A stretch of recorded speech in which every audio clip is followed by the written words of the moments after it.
So high, আজকে এই ব্লগটা শুরু হচ্ছে এখান থেকে, ঠাকুরগাঁও থেকে। আমাদের নতুন আর্টুরিয়া কিল্যাব 61 আমাদের ইউনিভার্সাল মিডি কন্ট্রোলার চলে এসছে। এটা একটা ফ্ল্যাগশিপ মিডি কন্ট্রোলার। সো আমাদের স্টুডিওর জন্য এটা নিয়ে এটা আনবক্সিং হবে এখন। শুরুটা আমি যেহেতু প্রত্যেকটা ইনস্ট্রুমেন্ট ঠাকুরঘর থেকেই করি ঈশ্বরের আশীর্বাদ নিয়ে। সো এটা মামুনি অলরেডি প্রদীপের তাপ দিয়ে দিয়েছে, যেগুলো যেগুলো করার সব হয়ে গেছে। সো এবার এটাকে নিয়ে আমার স্টুডিওতে গিয়ে আনবক্সিং করার পালা। সো তোমরা দেখতে থাকো।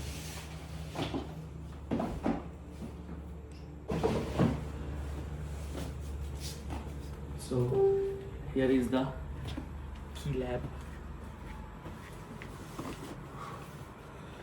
So এই কিবোর্ডটা চলে এসেছে মিডি কন্ট্রোলার, নট কিবোর্ড।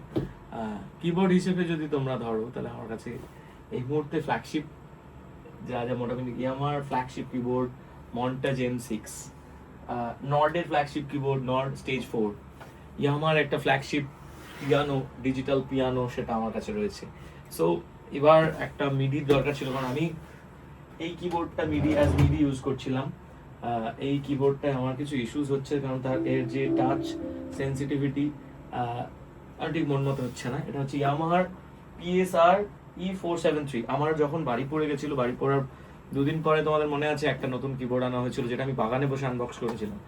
তারপর থেকে এটাই আমি ব্যবহার করছিলাম। তো এতদিন ধরে এটা এত পরিমাণ বাজানো হয়েছে, যে কারণে এটার টাচ সেন্সিটিভিটি একটু ইস্যুস হচ্ছে।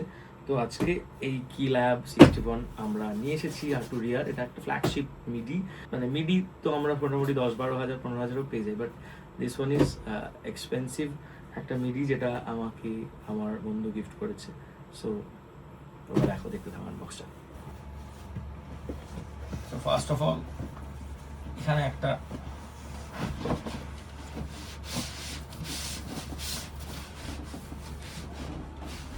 এখানে একটি বস্তু ছিল, এটা আমরা খুলে ফেললাম।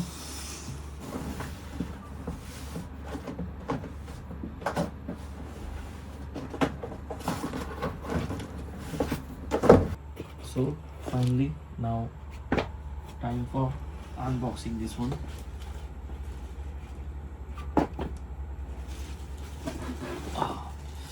এত ভারী, বাপরে! একটা কিবোর্ড, একটা কর্ড দিয়েছে মিডির, এর মধ্যে কিছু একটা আছে বোধহয়। এর মধ্যে আই থিঙ্ক রেজিস্ট্রেশন করার কার্ড, এর মধ্যে অনেক কিছু রয়েছে, এর কোড নাম্বার রয়েছে, সিরিয়াল নাম্বার। তো এটা এখন বর্তমানে আমার কাজে লাগছে না, এটাকে আমি আপাতত রেখেই দিই এর মধ্যে।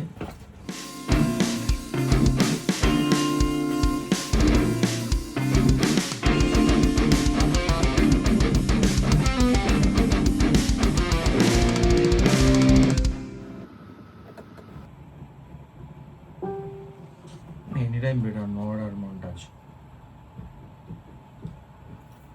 সো এই কিবোর্ডটা সম্পর্কে বলে রাখি, এটা হচ্ছে আর্টুরিয়া কিল্যাব 61, আর্টুরিয়ার একটা ফ্ল্যাগশিপ কিবোর্ড, যেটা ইউজ হয় অ্যাজ মিডি হিসেবে, কন্ট্রোলার হিসেবে। মানে এর মধ্যে কিন্তু কোনো রকম কোনো টোনস থাকে না, কিচ্ছু থাকে না। এগুলো যেরকম, এগুলো সিনথেসাইজার, এগুলোর মধ্যে যেরকম প্রচুর ইনপুট টোন থাকে আগে থেকে দেওয়া, বা পরে আরও টোন লোডস করা যায়।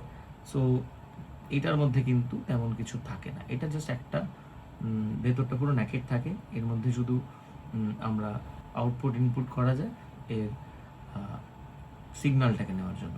সো এই কিবোর্ডটা আজ থেকে আমার এখানে ইউজ হবে, আমার ডাওয়াতে। সো এবার দেখো,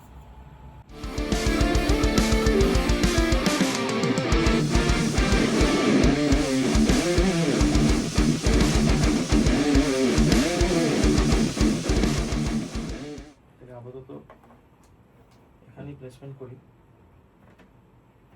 তারপর দেখা যাবে।